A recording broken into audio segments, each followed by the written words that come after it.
Stretching 5.5 kilometers into the Arabian Gulf lies the most audacious engineering project the world has ever seen.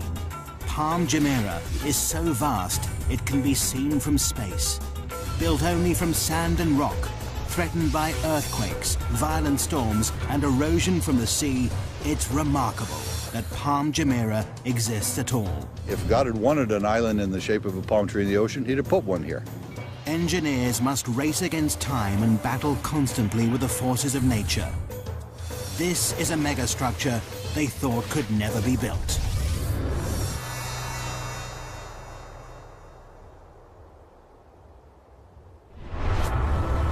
August 2001. The Arabian Gulf is a massive activity. Dubai is building one of the biggest man-made islands in the world. Engineers have a daunting task ahead of them because this is a construction like no other. All structures stand in defiance of nature. Most are built from concrete and steel, materials that are artificially strengthened. But this massive island is being constructed out at sea, using only natural materials, sand and rock.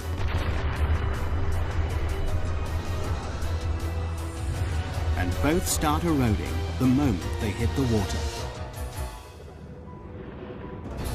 For project manager Bob Berger, it's a daunting task. Any construction is in defiance to nature, and this is an extreme example of that. Every day, we're trying to prevent the destruction of what we built. The Middle East, Dubai, the jewel of the Arab world. A kingdom built on the profits of its oil reserves. This tiny emirate, twice the size of London, is one of the richest places in the Arab world. But it hasn't always been like this. 50 years ago, Dubai was a trading town built on a creek. Over half a century later, it's been transformed. Now it's famous for gold, trade, and oil. But there's a problem on the horizon. By 2016, the oil will have run out. It'll mean disaster for the economy. Dubai must find a new source of income. The Crown Prince, Sheikh Mohammed bin Rashid Al Maktoum, has a $2 billion plan to save his country. He's ordered his kingdom to transform itself into the world's #1 luxury tourist destination. And the Crown Prince has a history of getting what he wants.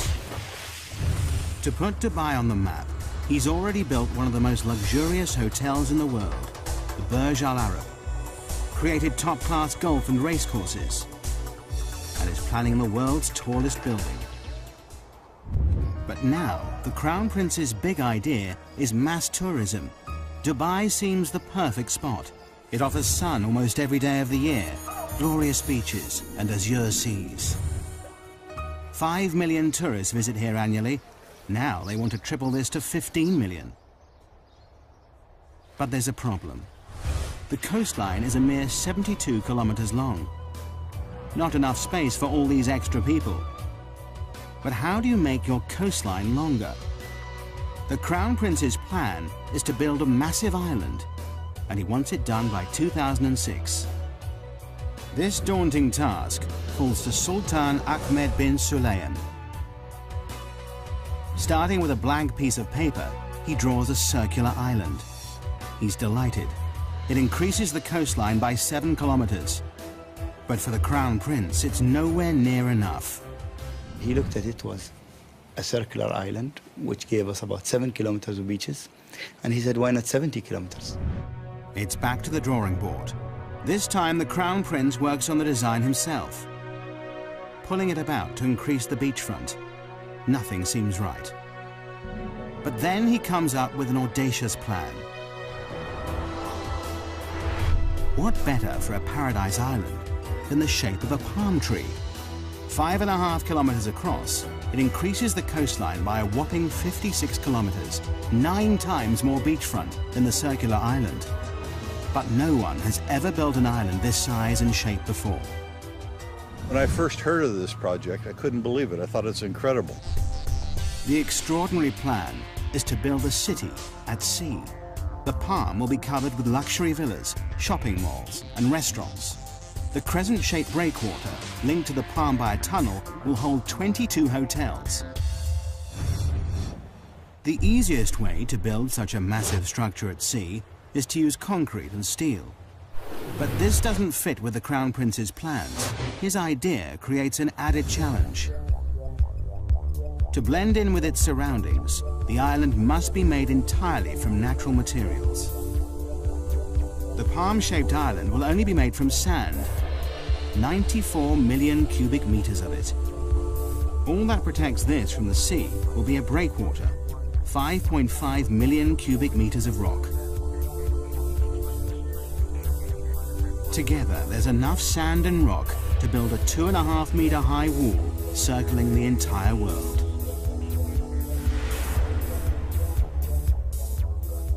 This may be the only place in the world where something like this could be done, to have the vision and then the courage to carry it through.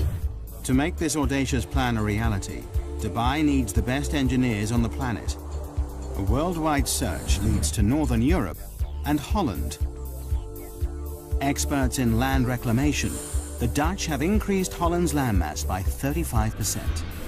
The Dutch team are immediately booked for the job. The first thing they must prove is that it's possible to build an island out in the Arabian Gulf and that it'll stay there. They know the only way to keep the island in position is to surround it by a breakwater. But just how big does this sea defense need to be? To find out, researchers must calculate the strength of Dubai's storms, the height of the waves and tidal surges, and what effect global warming will have in raising the sea level.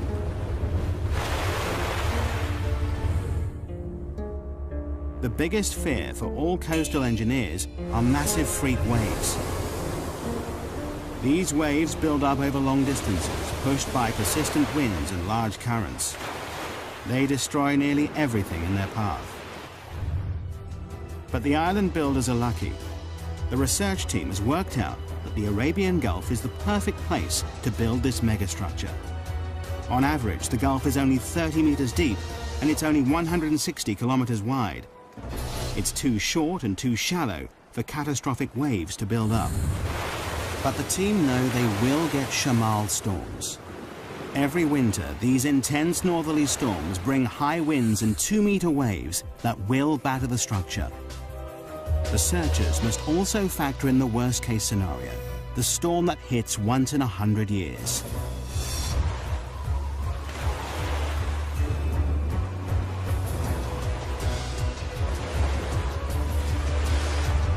The team do the final calculations. To protect this fragile island, the breakwater must be at least 3 meters high above the waves and 11.5 kilometers long. But just when the engineers thought they were ahead, they're given another challenge.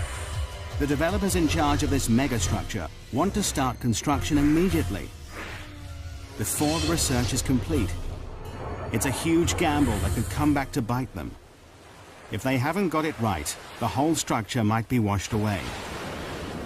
As well as starting before they're ready, the engineers must perform a miracle. Normally, a project like this would take 15 years to build, but they must do it in 5. Before work can begin, the engineers must first work out just where this awesome creation should be built. The job falls to one man, project manager Bob Berger. Of course, one of the problems we have working in the sea is that there's no place to put stakes. Don't know where this project is going to go. So what we did, we were requested by His Highness Sheikh Mohammed to know where this island is going to be. We marked off the center of our plot. I stood there, the very first one, right in the edge of the water. My arms down the beach each way, closed my eyes. This is the center line of the project. An engineer puts stakes in that line, and that became the center point of the entire project, just like that. August 2001, the breakwater construction team take to the sea. They've only 2 years to build this massive 11.5-kilometer sea wall. But just as they get started, disaster strikes. September the 11th, 2001. The World Trade Center in New York is attacked in a brutal act of terrorism. Overnight, tourism to the Middle East stops. But work has already started on the Palm Island. Will millions of dollars and months of research all be in vain? September 2001. In the wake of terrorist attacks in the United States, travel abroad halts abruptly. Fear and panic spread. People are too frightened to travel, particularly to the Middle East. It could have disastrous consequences for Dubai's ambitious plans. Work has already begun on building one of the biggest man-made structures in the world, a giant palm-shaped island that'll transform Dubai into a world-class holiday destination. The massive 11.5-kilometer breakwater is under construction. Both the breakwater team and the Palm Island team are assembled to make the dream a reality. But 9/11 throws the plans into turmoil. The 1,200 foreign engineers fear their lives could be in danger. They make contingency plans to leave the country. In the meantime, they're advised not to go into Western hotels and bars. Business slumps. Beaches are empty. Restaurants deserted. No one wants to be here. For 3 months, Dubai grinds to a halt. The sun is setting on the Middle East's tourist industry. But the job must carry on, whatever the political climate. The oil reserves are running out. The Crown Prince stands firm. The developers are now committed to the build. Millions of dollars have been spent hiring the world's top reclamation engineers. They've worked on huge projects, like Hong Kong's Cheplak Kok Airport, Holland's North Sea Wall, and Singapore's Industrial Centre. But no one has reclaimed a structure this size or shape before. By November 2001, the race to build this megastructure is really underway. 9 barges, 15 tugboats, 4 dredgers, 30 heavy land-based machines, and 10 floating cranes are needed to construct the massive seawall. For the breakwater team, their first step in this awesome challenge is to build up the sea floor. 3 massive dredgers take up a thin layer of sand from the barren seabed nearby. Then they dump this sand in a layer up to 7.4 meters thick. This must be done while the sea is at its calmest. To keep it in place, barge loads of rubble are dropped on top of this. This bed of rock will raise the breakwater from 4 meters below sea level to 3 meters above. It's the beginning of the sea defense, without which the island cannot exist. The sloping layers take out the force of the waves as they hit the wall, but the sand and rubble layer is only the base, the core of the breakwater. What really creates the protection is the outer armor. For this, engineers need vast lumps of rock. Each piece of rock weighs up to 6 tons. It's these massive boulders that will protect the fragile island from the destructive force of the sea. But sourcing enough rock is an enormous task.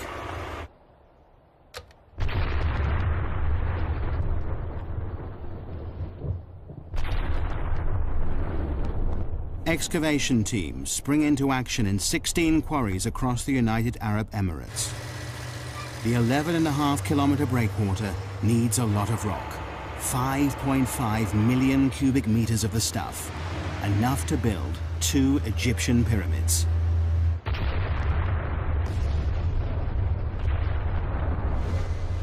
Rock is blasted out of the mountains night and day. Loaded onto dozens of lorries, it begins the arduous journey to the coast. Here, the rocks are immediately piled onto barges and shipped straight to the construction site.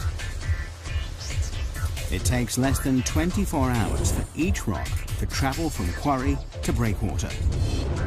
24/7, this floating conveyor belt delivers up to 40,000 tons of rock per day, nearly the same weight as 2 aircraft carriers. The density, size, strength, and permeability of each boulder is crucial. This stone wall must last for centuries. There's no concrete or steel holding these rocks in place.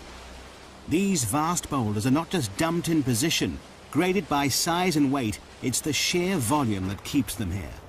Positioned by cranes, each rock must interlock with the next to withstand the full force of the sea. Constant checks are needed to ensure the breakwater is in the right place and the rocks are stable.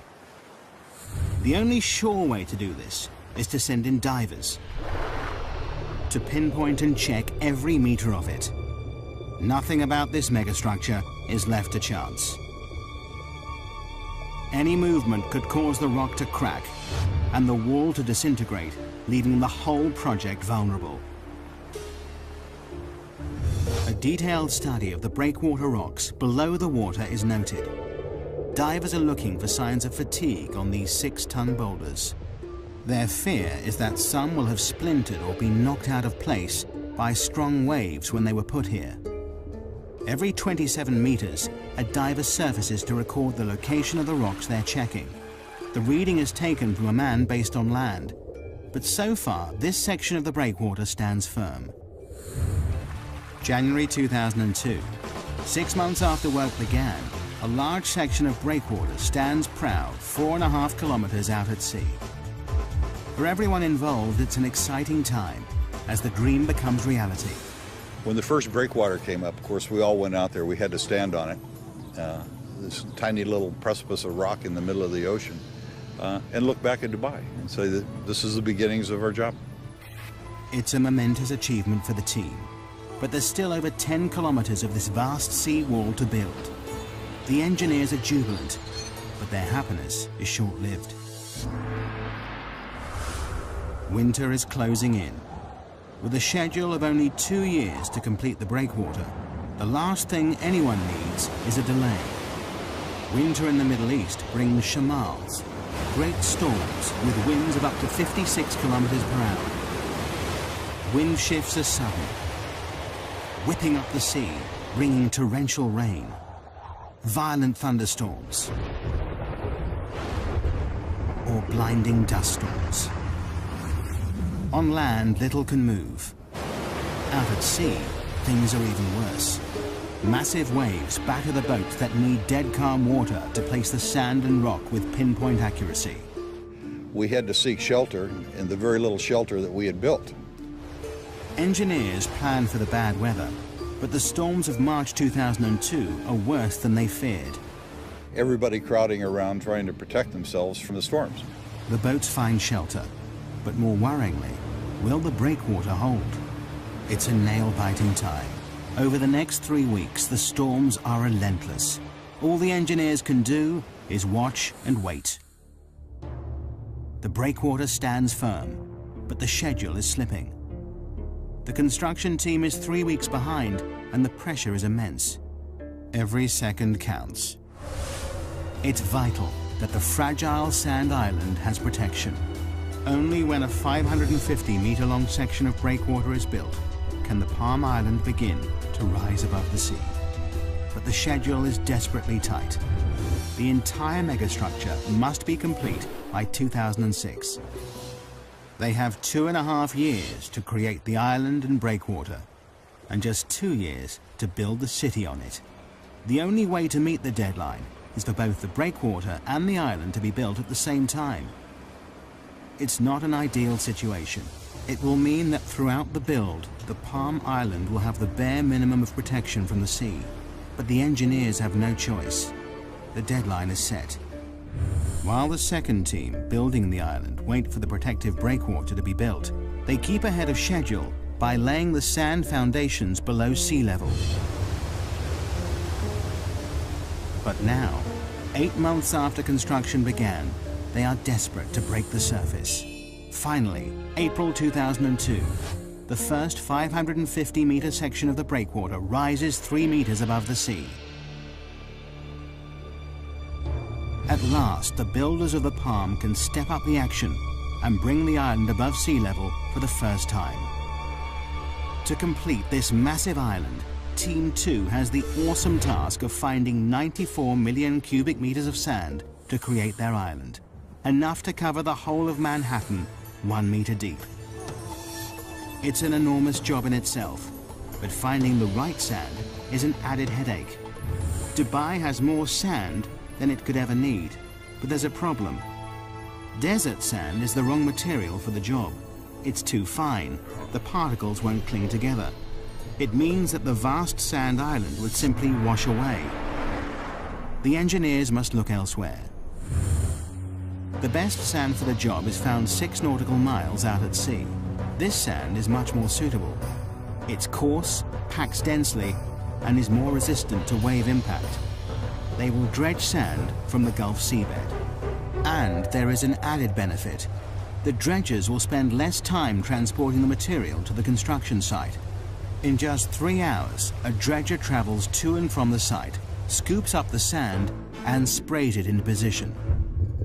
It works a 5 square kilometer area, dredging up the top meter of the sea floor. It takes less than an hour to fill the 8,000-ton tank with sand. The sand is then pumped through a pipe and sprayed into place at 10 meters per second, enough to fill an Olympic swimming pool in 4 minutes. The process is called rainbowing. The island construction team work round the clock to keep to the tight schedule. Night and day, the island grows bit by bit. The rainbowed sand builds into a sandbar, rising up to 4 meters out of the water. But for the engineers, there are mixed feelings. Is the shape of the island progressing as planned? There's great excitement, and there was great anticipation and a little bit of fear. Is it in the right place? With doubt cast over the construction, Dubai has a trick up its sleeve. 676 kilometers up in space. Dubai has access to the only privately owned satellite in the world. It's so powerful, it rivals those of the Russian and US military. The satellite, IKONOS, orbits the Earth, taking pictures that prove the island is totally on track, so far. It also means the Crown Prince can keep a close eye on his pet project. August 2002, a year in, and the island team is ahead of schedule. 8 kilometers of the breakwater stands firm. 8 palm fronds break through the azure seas. But it's a grueling and difficult process. Rainbowing is a common operation in land reclamation. But this is no ordinary reclamation project. There is no mold for the palm shape and no fixed points to get bearings from. The unique shape makes it a nightmare to build because the whole design relies on accuracy. This enormous structure has 56 kilometers of waterfront and almost all of it is curved. To make things more difficult, it's impossible to tell from the ground if the sand is falling in the right place. The only way to complete this task is to use state-of-the-art technology. Prior to GPS, we couldn't have done this job. There are only 2 straight lines in this project. All the rest of them are curved. It's all down to a team of 5 men who walk the perimeter of the island every day as it takes shape. It's grueling work. Summer temperatures reach a searing 48 degrees Celsius. Humidity, it's 95%. With heavy packs strapped to their backs, these mobile receivers create a grid reference for the island. Receiving signals from space and a fixed position on land, the height and position of the sandbars is recorded. With these coordinates, dredgers can sail into the exact position and rainbow the sand with pinpoint accuracy.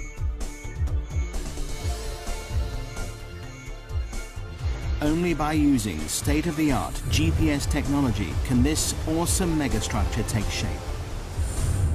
As the world watches, the Palm Island becomes a reality. At the same time, faith in this tiny emirate is restored. Post 9/11, Dubai emerges as a safe haven in the Middle East. The beaches fill up again. Business resumes. The Crown Prince's gamble to continue construction has paid off. But there is still a deadline to meet. The island must be built by 2006. Coordination between the 2 teams, one building the breakwater and the other reclaiming the sand island, is crucial. If they don't work in perfect synchronicity, the whole project could be thrown into jeopardy. If the breakwater progressed too quickly, it would cut off access for the reclamation contractor. If the reclamation went too quickly, then it would be at risk for the storms. We couldn't let one get ahead of the other in any way. It's a delicate balance. But a year into the project, and incredibly, work is on schedule. Against all odds, the Palm Island rises above the waves, protected by the ever-increasing sea wall. It's a symbol of engineering achievement. But the engineers' biggest challenge is still to come: how to make the island safe to build on. The majestic Palm Island is only made from sand. But sand is unstable and highly susceptible to the movement of water around it. It also takes time to settle before it's strong enough to build on. But this awesome structure will support a city of 120,000 people, and their safety relies on firm foundations.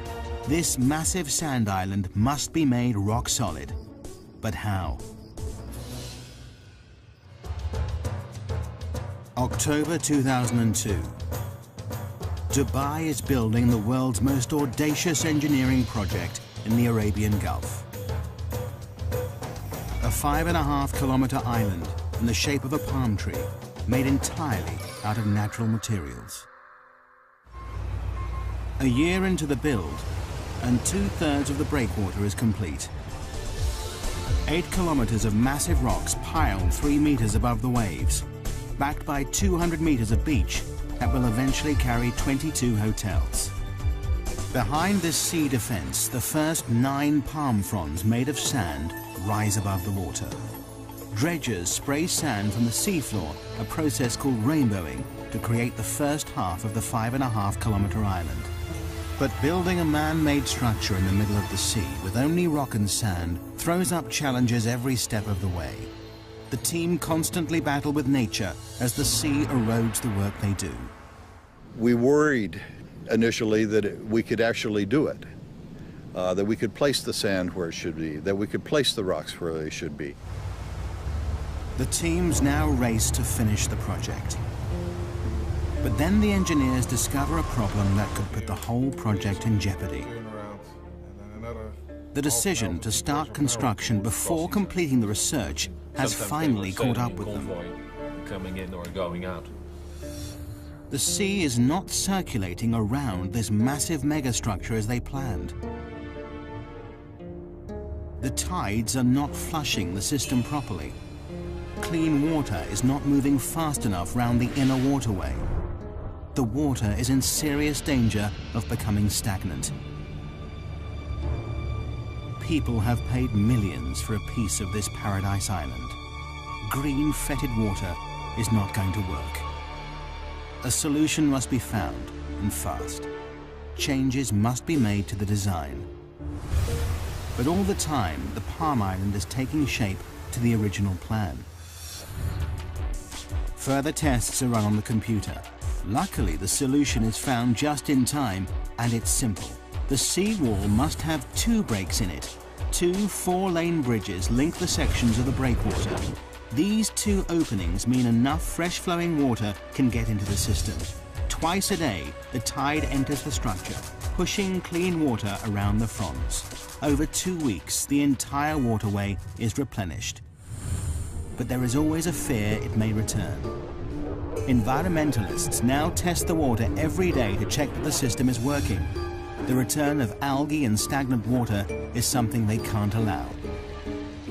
With the water quality assured, the project is back on track. Teams race to finish the structure. 7 dredgers rainbow the sand, creating the last few palm fronds. Floating cranes lift the final rocks into place. By August 2003, the breakwater is complete.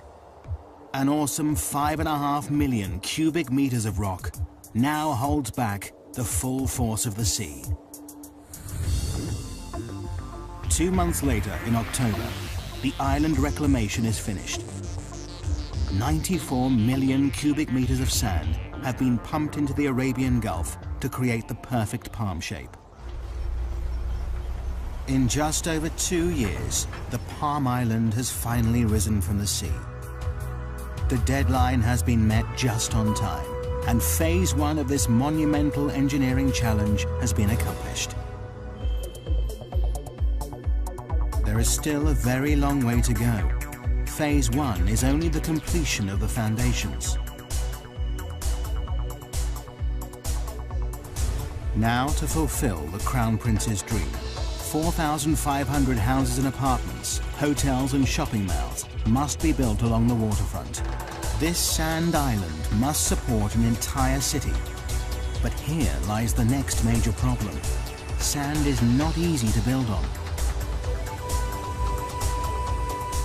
Because the sand has been sprayed into position, it's loose and uncompacted.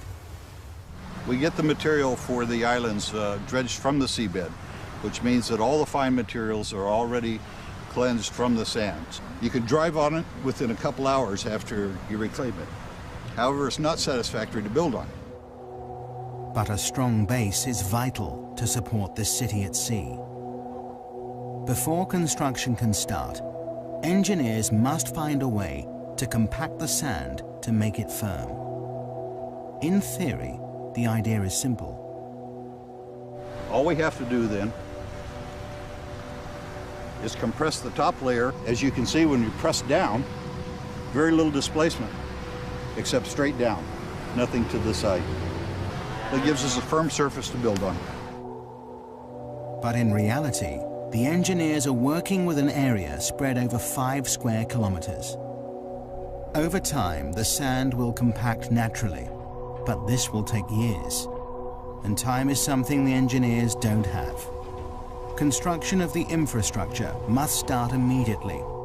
As if the schedule wasn't pressure enough, there is another, more important reason why the foundations of the city must be made extra strong.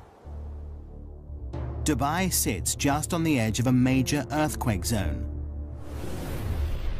Bam, Iran, north of the Arabian Gulf.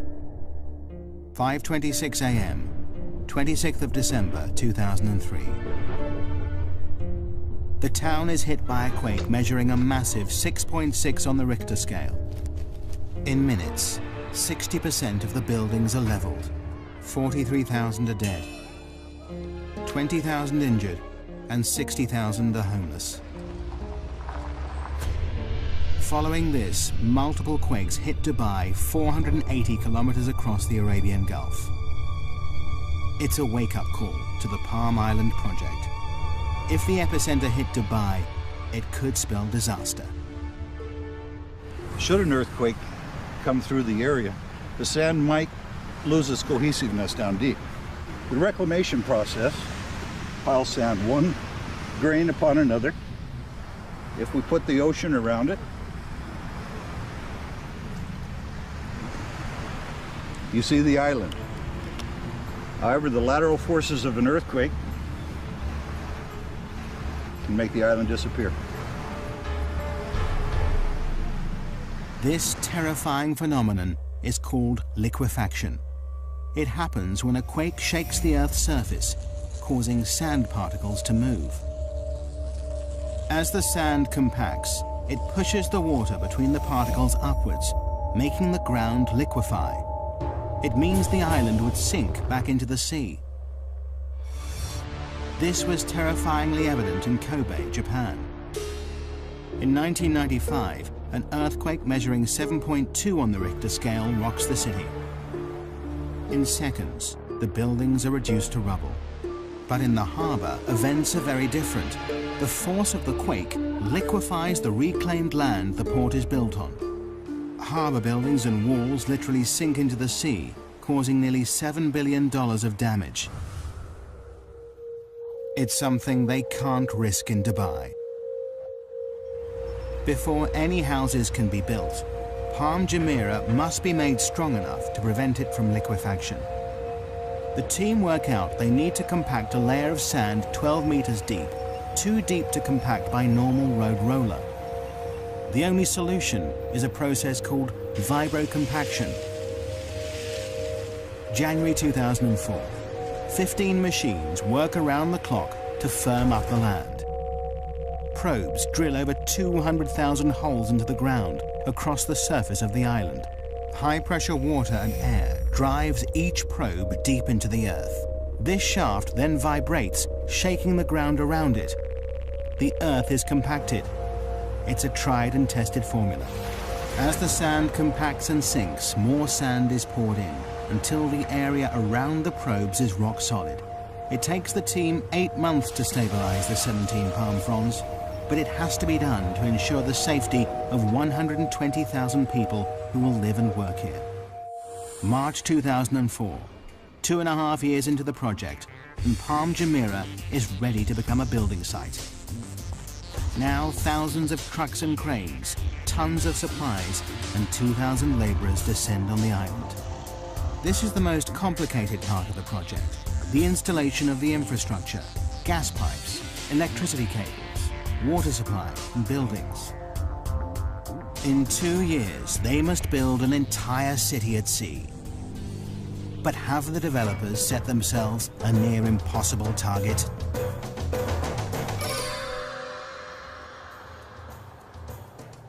January 2005. One of the world's biggest man-made structures has reached a critical stage. After 2 years, the island foundations rise out of the sea. Now engineers turn their attention from sand and rock to concrete, glass and steel. They're building an entire city out at sea in just 2 years. Nothing like this has ever been attempted before. For project manager Scott Hutchinson, building the apartments is a massive logistical nightmare.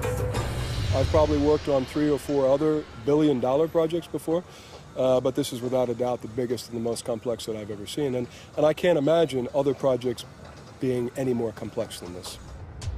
850 buses ferry the 40,000-strong Asian workforce on and off the island in 2 12-hour shifts. They'll work in grueling temperatures of up to 48 degrees Celsius. As well as thousands of people, millions of tons of concrete and steel are shipped in from around the world and driven onto the Palm. 51 different contractors build houses, roads, canals, shopping centers, sewage plants, and each part of the jigsaw must meet the next perfectly. To stay on schedule, all the materials must arrive on site exactly on time, and they will go to any lengths if they don't. If material isn't showing up from overseas, you put somebody on the plane and fly the guy out there to get it done. You don't wait, you don't sort of react, you just get out there and try and be proactive, because otherwise a job this size never gets done. Supply is not the only problem. Installation of the utilities and pipelines is a massive headache. Miles and miles of gas and water pipelines need to be laid across many different parts of the construction site. Munir Haidar, head of the technical team, knows that on a job this size, a good plan is vital. It's not that there is no plan, there is a plan, but you have to monitor and adjust this plan on a daily basis because it changes every day. Since the island's launch in 2001, it's changed beyond recognition. Originally, Palm Jumeirah was designed to house and service 60,000 people. But by 2004, developers realized the public loved the idea so much, they doubled the capacity. Everybody's changing their requirements, and you have to learn to react very quickly to that. And in Dubai, things move quickly. The pressure is on. Incredibly, when the Palm was first released to the public, all the houses sold in 3 days. The most expensive go for $1.2 million. David Beckham and the England football team are amongst the owners. Now, 3 years on, the residents want to move in. There are over 1,800 villas to build on the palm fronds, enough to stretch the Champs-Élysées in Paris 14 times. The delivery date looms nearer, and many of the houses are still at ground level.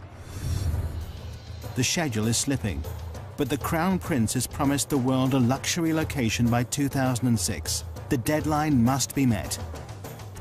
To add to the pressure, the design of the palm trunk gets more elaborate every year. This 1.6-kilometer stretch will carry at least 8,000 villa and apartment complexes, 220 shopping malls and restaurants, and the developers are still threatening more. A new plan is the 36-story Palm Tower, more space for shops, restaurants, and 450 deluxe apartments.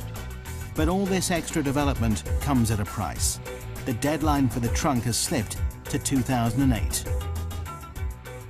Well, I guess one of the best parts about it is that when you get frustrated of all the challenges and the paperwork and the meetings and everything that goes with building a project like this, you come outside, you see the sunset, you see the sea, and you really realize not only is it an amazing project, but it's an amazing setting.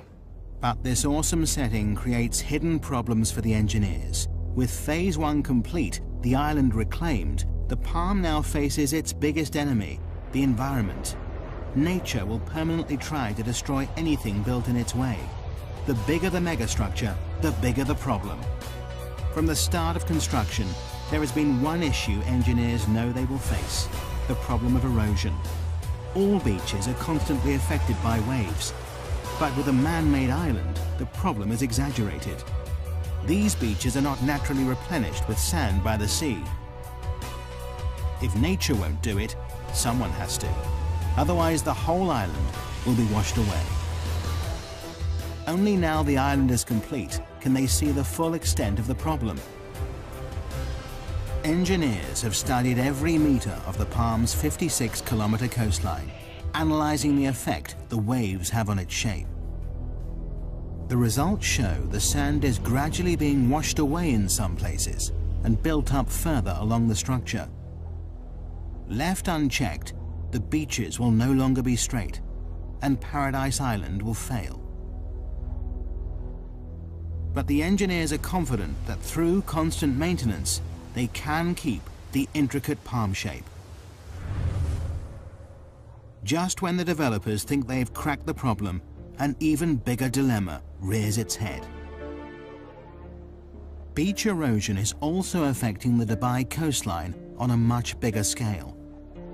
Dubai is famous for its beautiful beaches. Could the success of the megastructure cause the mainland's downfall? Normally, the currents evenly push the sand along the coastline, keeping the beach straight. By building a massive structure so close to the shoreline, wave movement in the area has altered. The current is changing the shape of the coastline. In some places, sand is deposited, extending the beaches out to sea. In others, the beach is eroded away. And initial research shows some worrying facts. In some places, the shoreline could be eroded by 5 to 10 meters per year. Eventually, it could destroy mainland resorts, property, and roads. In time, the coastline will settle down. Nature and the structure will learn to live with each other. But this may take years. In the meantime, the developers have bought a dredger. This will suck up the sand where it is built up along the coast and deposit it in the areas suffering from erosion, returning the coastline to its original shape. Dubai's beaches are safe, for now. The engineers are constantly working out how to tame nature's forces. The erosion problem is under control. But the threat to the project doesn't just come from the surface of the sea. They now face a new dilemma beneath the waves. How has this awesome megastructure impacted on the ecology of the area?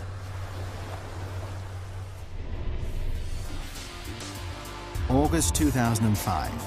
4 years after the Palm project started, this audacious island stamps its mark on Dubai's coastline.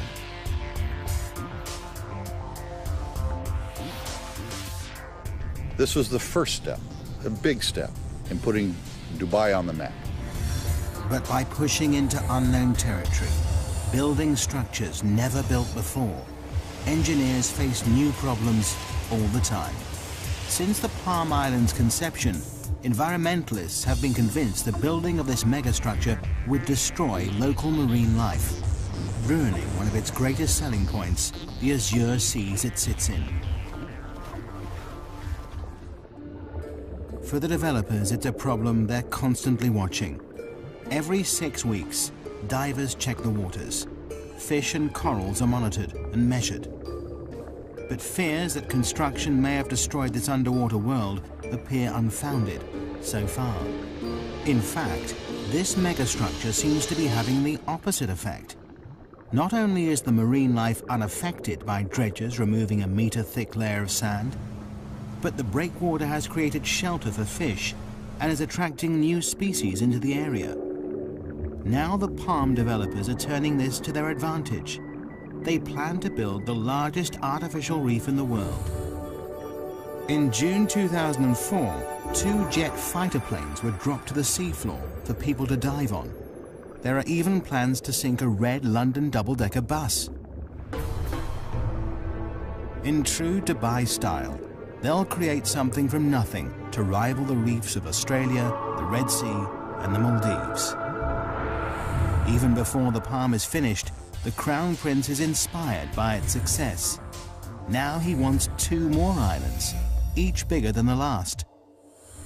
Palm Jebel Ali is 1 year into construction. It's twice the size of the first, nearly 8 kilometers in diameter. This is designed to be a tranquil island with 29 luxury hotels and an inner ring of water homes that spell out an Arabic poem scribed by the Crown Prince himself. Even bigger is Palm Deira.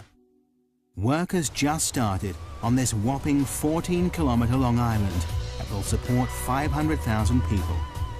Although engineers have the confidence of knowing how to build these structures, they now have a more worrying problem: supply. To raise this island from the sea will take 1,500 million cubic meters of sand, 15 times the amount needed to build the first palm. Could this outrageous structure fall at the first hurdle because of lack of materials? Dredgers are driven further out to sea in search of enough suitable sand. But the engineers are confident that their goals are achievable. But just when they thought resources were stretched to the limit, the Crown Prince has the most outrageous idea of them all. To make Dubai the #1 tourist destination, he wants to build the world. 4 kilometers out at sea, hundreds of small islands are being constructed. Seen from the air, these islands will take the shape of the continents of the world. It's an even more complicated structure to build than the Palm. This is not 1 island, but 300, and each one is different, varying in size from 5 acres to 20. The deadline for these exclusive private islands is 2007. Arizona, Wyoming, France, and Australia are all up for sale. They cost anything from $6 to $36 million, and that's before anything is built on them. But creating the world takes land reclamation to the limit. This archipelago of sandbars covers an area almost 7 kilometers by 9. Each island has to be built in exactly the right position to create the global look from space. Any mistake, and the whole design will be ruined. The Palm Island put Dubai on the map. Now the world puts the map on Dubai. But have the developers gone too far? Will the demand for property keep up with the escalating build? Will the bubble burst? So far, 2 of the Palm Islands are completely sold out. A third of the world has been snapped up. But this still leaves a lot up for sale. But the developers are confident they see no end to the demand. Megastructures are the latest craze. To top all plans, in January 2005, they launched the Dubai Waterfront. This claw-shaped landmass won't just stretch far out to sea. It will also create 75 kilometers of waterfront, stretching into the desert. Together, all these megastructures will extend the coastline of Dubai from 72 kilometers to a whopping 1,500, a 2,118% increase. Meanwhile, the first Palm's construction team continues to meet the deadline of 2008. But the island stands here in defiance of nature, proof that engineers can and will continually push the boundaries of engineering technology. The Palm Island is truly an awesome megastructure.